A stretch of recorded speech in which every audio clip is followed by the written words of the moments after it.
नमस्कार. आज 19 एप्रिल 2023 वार आहे बुधवार. लोकसत्ता आणि द हिंदू वृत्तपत्र विश्लेषणमध्ये आपलं स्वागत आहे. पहिली बातमी, बिल्किस बानो प्रकरणातील आरोपींची मुक्तता या प्रकरणाविषयी आहे. पहा, तर कारणे देण्यास सरकारची टाळाटाळ, फाईल दिली नाही तर आम्ही निष्कर्ष काढू सर्वोच्च न्यायालय. पहा, याच्यापूर्वी सर्वांना माहिती आहे की बिल्किस बानो प्रकरणामधील जे आरोपी वगैरे होते त्यांना सोडून देण्यात आलं गुजरात सरकारद्वारा.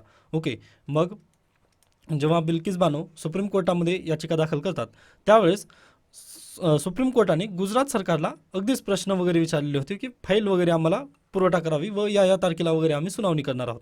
बरोबर. मग पहा, गुजरात सरकारला त्यांनी तशा पद्धतीने नोटीस दिली असता तरी देखील सुप्रीम कोर्टाला गुजरात सरकारने फाईलच पुरवठा केली नाही. मग काल अगदीच सुप्रीम कोर्ट गुजरात सरकारवरती भडकलेला आहे. मग पहा, डायरेक्टली न्यायमूर्ती के एम जोसेफ काय म्हटले, तर सरकारने डोके वापरले आहे की नाही हा प्रश्न आहे. हा गुन्हेगारांच्या मुक्ततेचा निर्णय कोणत्या आधारे घेतला गेला?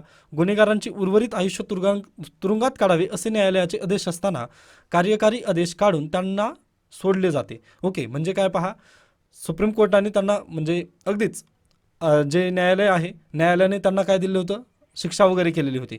परंतु न्यायालयाच्या शिक्षेला डायरेक्टली एक्झिक्युटिव्ह ऑर्डर काढतं. ओके, एक्झिक्युटिव्ह ऑर्डर काढतं व ज्यांनी म्हणजे आता पहा, आपल्याकडे कसं आहे, एकीकडे आहे हे वरती सर्वोच्चवरी कॉन्स्टिट्यूशनचे 3 भाग आहेत. एक आहे लेजिस्लेचर, दुसरा आहे एक्झिक्युटिव्ह आणि तिसरा आहे ज्युडिशरी. मग पहा, इथे ब्युटी काय झाली पहा या केसमध्ये, तर अगदीच लेजिस्लेटिव्हचा रोल वगैरे तेवढा जास्त राहिला नाही म्हणून आपण याला स्किप करूयात. परंतु पहा, ज्युडिशरीने काय केलं होतं, त्या 11 जणांना वगैरे शिक्षा सुनावली होती. बरोबर. मग पहा, शिक्षा सुनावली वगैरे सर्व काही झालं, परंतु या शिक्षेला ज्युडिशरीच्या आदेशाला एक्झिक्युटिव्हने आदेश देऊन या म्हणजे जे ज्युडिशरीचा आदेश होतं पूर्वीचं त्याला खारिज वगैरे करण्याचा एक्झिक्युटिव्हचा प्रयत्न आहे असं सुप्रीम कोर्टाने तिथं आता व्यक्त केलेलं आहे.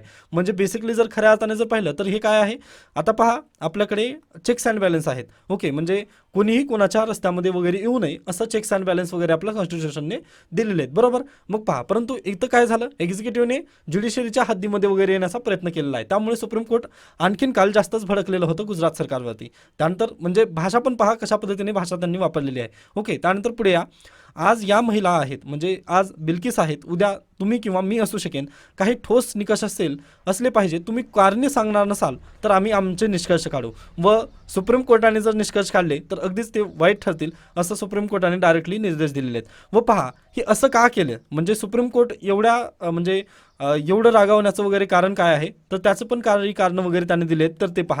तर पहा, या गुन्हेगारांनी एकूण 1000 दिवसांची अर्जित रजा उपभोगली आहे, म्हणजे पॅरल. ओके, म्हणजे पहा, एखाद्या कैद्याला वगैरे जर न्यायालयाने जर तुरुंगात वगैरे टाकलं तर त्याला पॅरलवरती बाहेर येता येतं. ओके, पॅरलवरती बाहेर येता येतं. ओके, म्हणजे सजा काटत वगैरे असताना त्याला पॅरलवरती बाहेर सुटून येता येतं. मग त्याच पद्धतीने पहा, इथे 1000 दिवसांनी हे जे व्यक्ती होते, म्हणजे हे जे गुन्हेगार होते, या आरोपींना 1000 दिवसांची म्हणजे अर्जित रजा वगैरे त्यांना मंजूर करण्यात आली होती. व एक गुन्हेगार एकूण 1500 दिवस आहे इथं, सॉरी, म्हणजे हे लोकसत्ताची चूक आहे, एकूण 1500 दिवस पॅरोलवर होता. ओके, त्यापैकी एक गुन्हेगार जो आहे ना, तो 1500 दिवस काय होतं, तर अगदीच पॅरोलवरती होतं, म्हणजे तो बाहेर होता. मग याचा अर्थ असा होतो की 15 वर्षापैकी जवळजवळ 3 वर्षे हे सर्वजण बाहेरच होते. मग पहा, सुप्रीम कोर्टाच्या नजरेत असं आलं की म्हणजे अगदीच सुप्रीम कोर्टाने वगैरे त्यांना 15 वर्षाची म्हणजे जर लाईफ इम्प्रिझनमेंट जर असेल तर हार्डली तुम्हाला 15 वर्षापर्यंतची सजा वगैरे होऊ शकते, म्हणजे 14 वर्षाची सजा तिथं होऊ शकते लाईफ इम्प्रिझनमेंटमध्ये. परंतु या केसमध्ये असं झालेलं आहे की यांनी 15 वर्ष सजा भोगलीच नाही आहे, तर यांनी 15 - 3 करा 12 वर्ष एवढीच सजा वगैरे त्यांनी भोगलेली आहेत. कारण पहा, ते 3 वर्ष तर पॅरलवरती प्रत्येकजण होते. ओके, 3 वर्ष जर पॅरलवरती असतील तर म्हणजे असं होऊ शकत नाही. म्हणजे सुप्रीम कोर्टाचं हेच म्हणणं झालं की म्हणजे असं असताना देखील, म्हणजे 12 वर्षाची सजा त्यांची भरत असताना देखील तुम्ही त्यांना का सोडलं. आता याची योग्य कारणं द्या, अन्यथा आम्ही आमचा निष्कर्ष काढू. व पहा, ते जर निष्कर्ष असतील तर डायरेक्टली कंटेम्प्ट ऑफ कोर्ट द्वारे वगैरे सर्वोच्च न्यायालय त्यांना परत गुजरात सरकारला पण म्हणजे तिथं बोलावण्याचा वगैरे त्यांनी प्रयत्न करू शकतात. ओके, कारण जो कोणी आदेश काढलेला आहे तो फसवू शकतो इथं, आपलं हे बेसिकली इथं सांगता येतं. व पहा, गुजरात सरकारने म्हणजे फाईल पण दिली नाही काल. ओके, सुप्रीम कोर्टामध्ये सुनावणी चालू असताना त्यांनी फाईल पण दिली नाही, हे एक तिथं त्यांचं चुकतं. ओके, म्हणजे पहा, सुप्रीम कोर्टाला यांनी खऱ्या अर्थाने जर खरं म्हणजे असं बेसिकली जर पाहिलं ना, तर तुम्ही यूट्यूबवरती पण पहा, व्हिडिओ आहेत ना, म्हणजे न्यायाधीश वगैरे कशा पद्धतीने त्यांचं स्टेटस वगैरे असतं ते तुम्ही पाहून घेऊ शकता.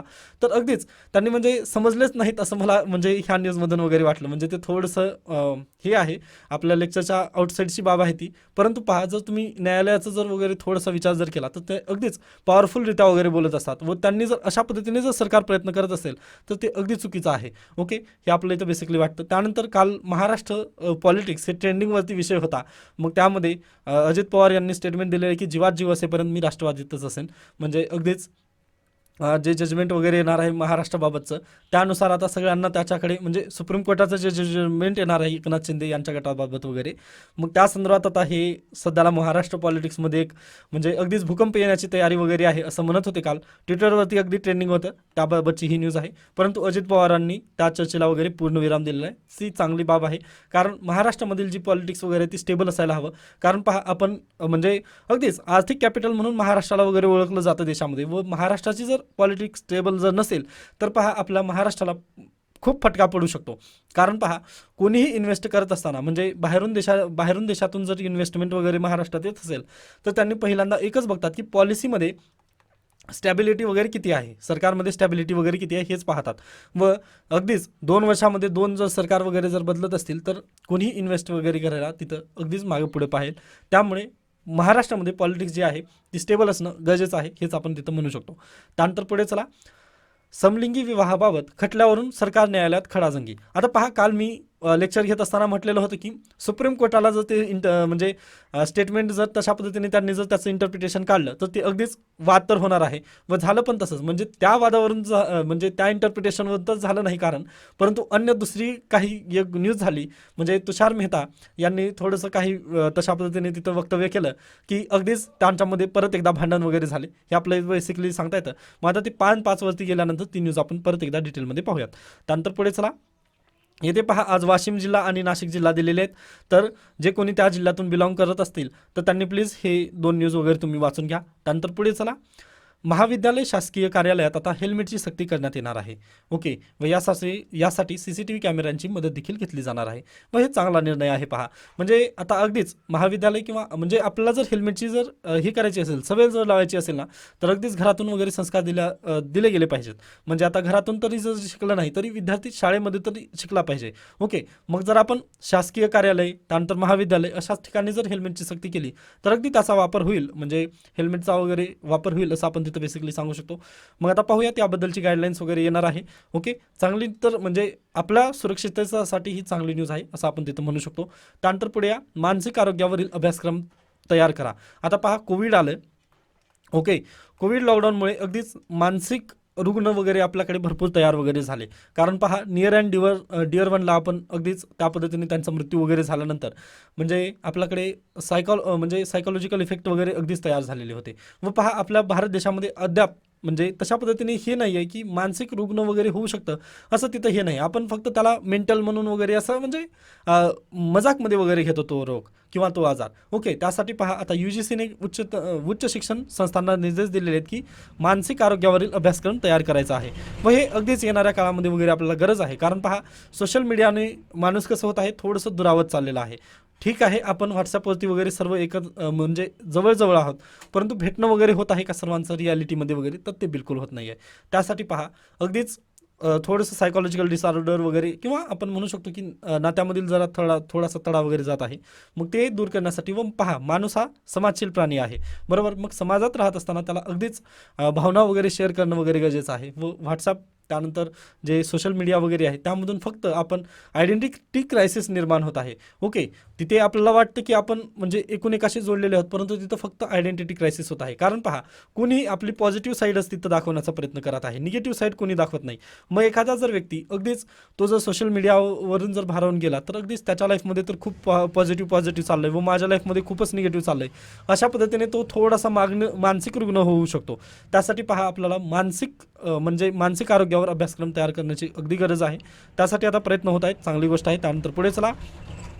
विदर्भात वाघांच्या संख्येत 23% वाढ, अगदी बेस्ट न्यूज. त्यानंतर पुढे या.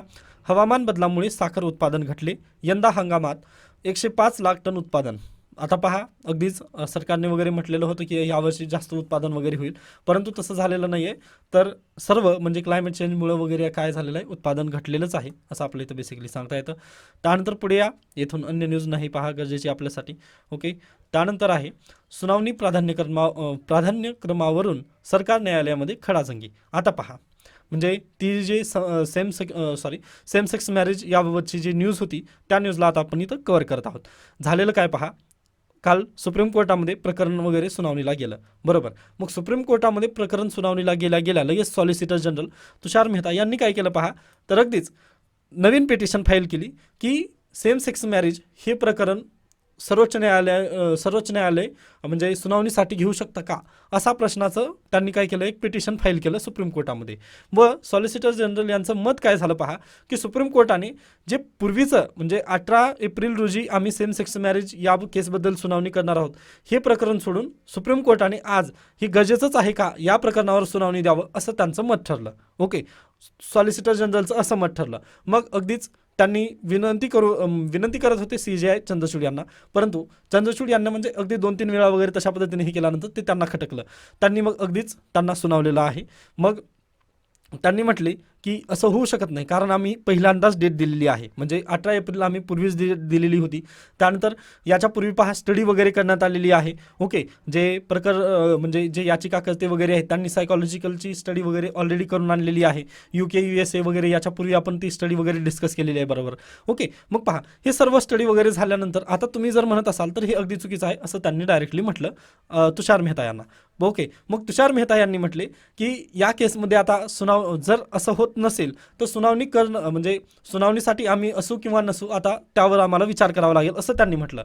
म्हणजे पहा, आम्ही येऊ किंवा नाही येऊ असं त्यांनी म्हटलं. म्हणजे आता म्हणजे एखादी कार्यक्रम आहे पहा. ओके. एखाद्या कार्यक्रमामध्ये तुम्हाला जर म्हणजे तुमच्या मानाचा वगैरे ड्रेस वगैरे मिळाला नसेल, ओके, मग आता मी येऊ किंवा न येऊ अशा पद्धतीने तिथं जर तुम्ही स्टेटमेंट वगैरे ठेवलं असेल तर अगदीच तुमचे पॅरेंट्स वगैरे काय करतात, म्हणजे अगदीच जाणून बजून वगैरे म्हणजे किंवा बळजबरी तुम्हाला घेऊन जाऊ शकतात. आता अगदी तसंच गव्हर्नमेंटचं वगैरे झालेलं आहे. मग तशा पद्धतीने सॉलिसिटर जनरल यांनी तसं स्टेटमेंट दिल्याबरोबर CJI यांनी अगदीच म्हटले की तुम्हाला यायचं तर या किंवा न या, परंतु या केसबद्दल स्टे येणार नाही. ओके. म्हणजे पहा, जर तुम्ही आलात तर ते अगदी चांगलं आहे, म्हणजे जर सोबत असाल तर अगदी चांगलं, परंतु जर सोबत जर आला नाहीत तर त्याहूनही चांगलं असं डायरेक्टली CJIने त्यांना सुनावलेलं आहे. म्हणजे पहा, स्टे तर या केसबद्दल मी देणार नाही असं त्यांनी डायरेक्टली म्हटलं. ओके. म्हणजे अगदीच आता गव्हर्नमेंटचं स्टँड काय आहे पहा, तर सेम सेक्स मॅरेजला अपोज आहे गव्हर्नमेंट, परंतु सुप्रीम कोर्ट म्हणत आहे की याबद्दल आम्ही सुनावणी तर करणार आहोत, कारण यामधून काही पॉईंट वगैरे निघतील तर त्याबद्दल आम्ही चर्चा तर करणार आहोत. मग सुनावणी चालू झाली. मग सुनावणी चालू झाल्यानंतर पहा, म्हणजे त्यामधील काही गोष्टी आपल्याला निदर्शनास आणून दिलेल्या आहे सुप्रीम कोर्ट. पहा, आपल्याकडे आर्टिकल 44 आहे. आर्टिकल 44 मध्ये काय देण्यात आलेलं आहे, तर युनिफॉर्म सिव्हिल कोड. गेल्या वर्षी हे खूपच चर्चेत होतं. आपली जी वेबसाईट आहे pawanila.com या वेबसाईटवरती तुम्हाला मिळून जातील युनिफॉर्म सिव्हिल कोडच्या नोट्स. ओके. सध्याला ती वेबसाईट वगैरे म्हणजे अगदीच माझी पण प्रिलिमची परीक्षा आहे, त्यामुळे मी त्यावरती अपडेट करत नाही आहे, परंतु आपली प्रिलिम वगैरे झाल्यानंतर त्याबद्दल परत एकदा आपण अपडेट वगैरे तिथं देणार आहोत, काळजी करू नका. तर पहा, UCCच्या नोट्स वगैरे तिथून तुम्ही वाचून घेऊ शकता. तर झालेलं काय पहा, आर्टिकल 44 नुसार UCC तर आपल्याकडे आहे, परंतु ती अंमलात आलेली नाही आहे, बरोबर. त्यामुळे काय झालेलं पहा, शीख धर्माचे वेगळे कानून आहेत. ओके. हिंदू धर्म वेगळे, त्यानंतर अगदीच पारसी वेगळे, ख्रिश्चन वेगळे, हे सर्व, त्यानंतर मुस्लिम वेगळे, हे सर्व धर्मांचे काय आहेत कानून, म्हणजे लग्नाबाबतचे, त्यानंतर दत्तकचे वगैरे जे कायदे आहेत किंवा लॉ जे आहेत ते सर्व डिफरंट आहेत, बरोबर. मग सुप्रीम कोर्टाने म्हटलं, जर आपण सेम सेक्स मॅरेजला वगैरे जर कन्सिडर केलं, ओके, सेम सेक्स मॅरेजची जर परमिशन दिली तर कोणत्या कायद्याअंतर्गत द्यावी हा मोठा प्रश्न तिथं तयार होतोय. ओके. कारण पहा, जर तुम्ही सेम सेक्स मॅरेज हिंदू मॅरेजमध्ये दिलात किंवा पारसीमध्ये वगैरे जर दिलात, म्हणजे कोण्याही एका कायद्यामध्ये जर दिलं तर आपल्याला ते देता येणार नाही आहे. ओके. कारण पहा, हिंदू मॅरेजच्या ॲक्टला बदलावं लागेल, मग त्यानंतर पारसीला बदलावं लागेल, म्हणजे सगळ्यांना बदलावं लागेल असं करता, म्हणजे जर आपण सेम सेक्स मॅरेजला जर तिथं परमिशन दिली तर. मग त्यासाठी CJI चंद्रचूड यांनी म्हटले की आता आपण हे जे हिंदू पारसी वगैरे जे लॉ आहेत म्हणजे धर्माचे जे लॉ आहेत ना त्यांना आम्ही काहीच हे करणार नाही, ठेच तिकडे काहीच आम्ही म्हणजे ते पार्लमेंटने जसं बनवलेलं आहे त्यांना तसंच ठेवणार आहोत आम्ही त्याबद्दल काहीही काळजी करणार म्हणजे त्याला काहीही हात लावणार नाही असं त्यांनी डायरेक्टली म्हटलं. परंतु आम्ही विशेष विवाह कायदा म्हणजे 1954चा स्पेशल मॅरेज ॲक्ट, ओके 1954चा स्पेशल मॅरेज ॲक्ट आहे जो की धर्माच्या बाबतीत काहीच नाही आहे त्यामध्ये. ओके म्हणजे जर तुम्हाला कोर्ट मॅरेज जर करायची असेल तर स्पेशल मॅरेज ॲक्टनुसारच तुम्ही करता. मग पहा, विशेष विवाह कायदा 1954 याच्या अंतर्गत विवाहासाठी धर्माची परवानगी न घेता सरकारची परवानगी घेतली जाते. ओके यानुसार आम्ही त्याला विचार करत आहोत असं त्यांनी म्हटलेलं आहे. परंतु पहा, हे जे 1954चा कायदा आहे ना या कायद्यामध्ये दिलेला आहे काय तर महिला म्हणजे स्त्री आणि पुरुष असं तिथं दिलेलं आहे. आता ही न्यूज द हिंदूमध्ये चांगली दिलेली आहे पहा. तर इथं देण्यात आलेलं आहे की no absolute concept of man or woman says Supreme Court in a same sex marriage case. Okay 1954च्या कायद्यामध्ये काय आहे तर स्त्री आणि पुरुष असं दिलेलं आहे. ओके एक स्त्री व एखादी पुरुष या दोघांमध्ये लग्न वगैरे होऊ शकतं असं तिथं दिलेलं आहे, परंतु याची पूर्णतः डेफिनेशन दिली नाही असं डी वाय चंद्रचूड यांनी वगैरे तिथं दिलेलं आहे. ओके म्हणजे पहा, नो ॲब्सोल्यूट कन्सेप्ट. ओके म्हणजे पूर्ण कन्सेप्ट नाही आहे की ती स्त्री म्हणजे असंच असावं व पुरुष म्हणजे असं वगैरे तिथं डिफिनेशन दिलेलं नाही आहे. त्यामुळे हा पण कायदा काय वाघ आहे व यामध्ये आपण इन्सर्ट वगैरे करू शकतो. त्यामुळे पहा, आता सुनावणी कशाबद्दल होणार आहे तर धर्माच्या कायद्यावरनुसार नाही तर स्पेशल मॅरेज ॲक्टनुसार जे सेम सेक्स मॅरेज आहे त्यांची सुनावणी वगैरे सध्याला होणार आहे. ओके हे बेसिकली आपलं इथं सांगता येतं व ते झालेलं प्रकरण वगैरे तशा पद्धतीने. आता गव्हर्नमेंटला तरी स्टँड वगैरे देण्याचा तर त्यांनी प्रयत्न करू शकतात, परंतु सुप्रीम कोर्टाने तर ऑलरेडी सांगितलेलं आहे की तर तुम्हाला यायचं असेल तर या किंवा नाही आलं तरी चालेल असं त्यांनी म्हटलं आहे. व पहा, सॉलिटरीचं म्हणजे गव्हर्नमेंटचं मत काय आहे तर बेसिकली त्यांचं मत आहे की आम्ही पार्लमेंट हे कायदे वगैरे करू शकते, पार्लमेंट कायदे करू शकते, न की सुप्रीम कोर्ट असं कायदे वगैरे करू शकत नाही असं त्यांचं मत आहे. परंतु आता स्पेशल मॅरेज ॲक्टनुसारच जर करत असतील तर काही हरकत नाही, इंटरप्रिटेशन लावत आहे फक्त सुप्रीम कोर्ट. ओके म्हणजे जे आपल्याला सांगलं जातं की म्हणजे पार्लमेंट इज सुप्रीम वगैरे तशा पद्धतीचे वक्तव्य वगैरे येतात, तर तसं काही नाही आहे या केसमध्ये वगैरे. पहा तर फक्त 1954चा जो कायदा आहे त्याच्या कायद्याचं फक्त इथं इंटरप्रिटेशन लावण्याचा वगैरे प्रयत्न सध्याला होत आहे. ओके हेच आपलं इथं बेसिकली सांगता येतं म्हणजे सुप्रीम कोर्ट अगदी बरोबर आहे आपण हे म्हणू शकतो तिथं. व पहा, सुप्रीम कोर्टाला तुम्ही चॅलेंज वगैरे खऱ्या अर्थाने जर करू शकत नाही, कारण तिथे इंटेलेक्च्युअल पर्सन बसलेले असतात. ओके त्यांचा खऱ्या अर्थाने जर अभ्यास वगैरे जर पाहिला कॉन्स्टिट्यूशनला वगैरे तर तो अगदीच महत्त्वाचा असतो. न की आपला सर म्हणजे आपण फक्त लक्ष्मीकांत असलं वगैरे जर आपण एवढं हे करत आहोत तर अगदीच त्यांचा तर म्हणजे त्या पद्धतीने अभ्यास झालेला आहे, मग आपण त्यांच्या म्हणजे थोडा त्यांचा पण सन्मान वगैरे करणं गरजेचं आहे असं आपण तिथं बेसिकली सांगू शकतो. ओके त्यानंतर आपण पुढे जाऊयात. ही न्यूज आय होप तुम्हाला समजलेली असेल. त्यानंतर पुढे या लोकसत्ता विचार. आता पहा, हे पुनर्लेखन वगैरे इतिहासाचं व्हावं काही गरजेचं नाही, स्किप करा. जर शक्य झालं तर तुम्ही वाचून घ्या, परंतु मी त्याला वाचत बसत नाही आहे. त्यानंतर पक्ष एक अंगवस्त्र म्हणजे पहा, कर्नाटक विधानसभेच्या निवडणुकामध्ये सध्याला काय होत आहे तर बीजेपीवाले काँग्रेसमध्ये, काँग्रेसवाले बीजेपीमध्ये वगैरे हे होत आहेत. मग त्यामुळे हे एक पक्ष आता सध्याला एक अंगवस्त्र वगैरे राहिलेला आहे असं यांनी म्हटलेलं आहे. म्हणजे कपडे ज्या पद्धतीने आपण काढून फेकतो अगदी त्या पद्धतीने पक्षाचं वगैरे होत आहे असं लेखकाचं मत आहे. अगदी बरोबर आहे ते, परंतु आपल्यासाठी हे गरजेचं आहे का तर बिलकुल म्हणता येणार नाही, त्यासाठी मी स्किप करतो त्याला. ओके त्यानंतर सत्ताकारण वगैरे दिलेलं आहे, यातून पण काही गरजेची न्यूज नाही आहे. पहा त्यानंतर करिअर वृत्तांत हे पण काहीच गरजेचं नाही. तर अशा पद्धतीने काय झालेलं आहे आजचं लोकसत्ता वृत्तपत्र ते संपतं. त्यानंतर पहा द हिंदूमध्ये पण तेच बातम्या आहेत. म्हणजे बिल्किस बानोची केस पण आपण चर्चेला घेतली होती. ओके ती आय थिंक मी चांगल्या पद्धतीने लोकसत्तामध्ये समजवली.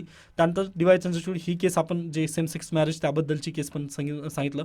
त्यानंतर इंडिया आणि रशियामध्ये agree to deepen trade and economic relation. पहा रशियावर सँक्शन टाकण्यात आलेले आहेत. म्हणजे युक्रेनचं वार वगैरे चालू झालं त्यानंतर आपण USA काय केलं त्यांच्यावरती सँक्शन वगैरे टाकले, त्यामुळे डॉलरमध्ये त्यांना काय करता येत नाही, व्यापार करता येत नाही.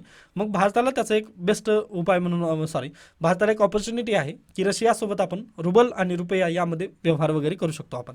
ओके चांगली बातमी आहे. त्यानंतर पुढे या, येथून अन्य न्यूज गरजेची नाही. पहा त्यानंतर जी अतिक अहमद जी केस आहे ती 24 एप्रिलला वगैरे वर्ग करण्यात आले आहे. सुप्रीम कोर्ट त्यावरती पण सुनावणी वगैरे घेणार आहे. म्हणजे अगदीच खऱ्या अर्थाने म्हणजे एवढं सुप्रीम कोर्टाबद्दल वगैरे म्हणण्याचं कारणच काय तर अगदी ते थोडंसं चॅलेंजिंग वगैरे होत आहे किंवा गव्हर्नमेंटचा रोलच तशा पद्धतीने होत आहे. गव्हर्नमेंटचे जे स्टेटमेंट येत आहेत पहा, पार्लमेंटचे जे सुप्रीम वगैरे अशा पद्धतीने स्टेटमेंट वगैरे त्यांनी द्यायला नाही पाहिजे, कारण सर्वांना माहिती आहे कॉन्स्टिट्यूशन इज सुप्रीम. व पहा ज्यांनी अभ्यासच केला नाही त्यांना काय वाटतं की पार्लमेंट इज सुप्रीम. याच्या पूर्वी पण मी तुम्हाला उदाहरण वगैरे दिलेलं होतं. मग अशा स्टेटमेंट वगैरे देण्यापासून जर सरकार वगैरे जर वाचलं तर ते बेटर असतं ना, परंतु अशा पद्धतीचे स्टेटमेंट आल्यानंतर सुप्रीम कोर्टाला त्यांचा स्टँड वगैरे नक्की घ्यावाच लागतो. ओके हे आपलं इथं बेसिकली सांगता येतं. त्यानंतर पुढे या, इथून अन्य न्यूज गरजेची नाही. त्यानंतर एडिटोरियल पण आजचे गरजेचे मला वाटले नाहीत, परंतु इथं एक एडिटोरियल दिलेलं आहे जजमेंटबद्दलचा. व पहा UPSC मेन्सला सध्याला जजमेंट वाईजच मेन्सला प्रश्न वगैरे विचारत आहेत. मग आता हा लेख खऱ्या अर्थाने जर पाहिलं तर गरजेचा नाही, परंतु यामधून जे जजमेंट आता सध्याला आलेले आहेत, पास्ट जजमेंट वगैरे आहेत, त्यामधून जर प्रश्न वगैरे जर परीक्षेत आला तर ते लिहू शकता. त्यासाठी जजमेंट पहा. तर सुप्रीम कोर्टाने मीडिया वन जी केस होती, media one limited versus Union of India, या केसमध्ये सुप्रीम कोर्टाने जे मीडियाचे जे हक्क वगैरे आहेत ते परत एकदा त्यांना मिळवून वगैरे दिलेले. म्हणजे हे लँडमार्क जजमेंट आहे on the freedom of expression and judicial fiat against sealed cover malpractices. Okay, म्हणजे पहा फ्रीडम ऑफ एक्सप्रेशन आणि sealed cover malpractices, okay, याबद्दलचं जजमेंट कोणतं आहे तर मीडिया वन जजमेंट, हे तुम्ही लक्षात ठेवू शकता. त्यानंतर नेक्स्ट आहे पहा त्यानंतर पुढचं आहे Anoop Baranwal versus Union of India. Okay, Anoop Baranwal versus Union of India, हे तर मोस्ट IMP जजमेंट आहे. या जजमेंटमध्ये इलेक्शन कमिशन ऑफ इंडिया याची जी नियुक्ती वगैरे आहे, अपॉइंटमेंट त्यांचं म्हणजे जे म्हणजे त्यांचे जे कमिशनर असतील, इलेक्शन कमिशन ऑफ इंडियामधील जे कमिशनर वगैरे असतील त्यांची अपॉइंटमेंट कशा पद्धतीने होतील, म्हणजे त्यामध्ये आता एक चीफ जस्टिस ऑफ इंडिया, त्यानंतर एक प्राईम मिनिस्टर आणि एक लीडर ऑफ अपोजिशन, या तिघांची बैठक वगैरे होईल, म्हणजे एक कलेजियम असेल, त्याद्वारे त्या कमिशनरची वगैरे अपॉइंटमेंट होईल, असं सुप्रीम कोर्टाने कोणत्या केसमध्ये सांगितलेलं आहे तर अनूप बरनवाल या केसमध्ये सांगितलेलं आहे. हे एक केस तुम्ही लक्षात ठेवा. त्यानंतर पुढे आहे Bommai case was decided in 1994 holding that federalism and secularism are the basic feature of the constitution. व त्यानंतर प्रिला जर प्रश्न आला तर म्हणजे सेक्युलरिझम आणि फेडरलिझम सध्याला तर चर्चेतच असतात, मग हे कोणत्या केसनुसार वगैरे बेसिक स्ट्रक्चर ऑफ कॉन्स्टिट्यूशन आहेत तर अगदीच बोमई केस 1994ची ही केस आहे, त्यानुसार हे दोन काय ठेवलेले आहेत तर बेसिक स्ट्रक्चर ऑफ कॉन्स्टिट्यूशन ठरवण्यात आलेलं आहे. त्यानंतर इथं परत एक दिलेली आहे पुट्टास्वामी केस, यामधून काय दिलेलं आहे, पुट्टास्वामी केस ही 2017ची आहे, यातून आलेला आहे right to privacy. Okay, right to privacy. Okay, हे 2-3 जजमेंट वगैरे लक्षात ठेवा. ओके, बाकी यातून जे गरजेचं वगैरे आहे तेच मी दिलेलं आहे. बाकी यातून म्हणजे जे एडिटोरियल वगैरे दिलेलं आहे किंवा जे ओपिनियन आहे ते आपल्यासाठी गरजेचं नाही, म्हणजे ते खूप निगेटिव्ह वगैरे बोललेलं आहे, त्यामुळे स्किप करू शकता. तर अशा पद्धतीने आजचं लोकसत्ता आणि द हिंदू वृत्तपत्र इथे संपतं. याबाबत काही शंका, काही सजेशन असतील तर तुम्ही नक्की मला सांगू शकता. धन्यवाद.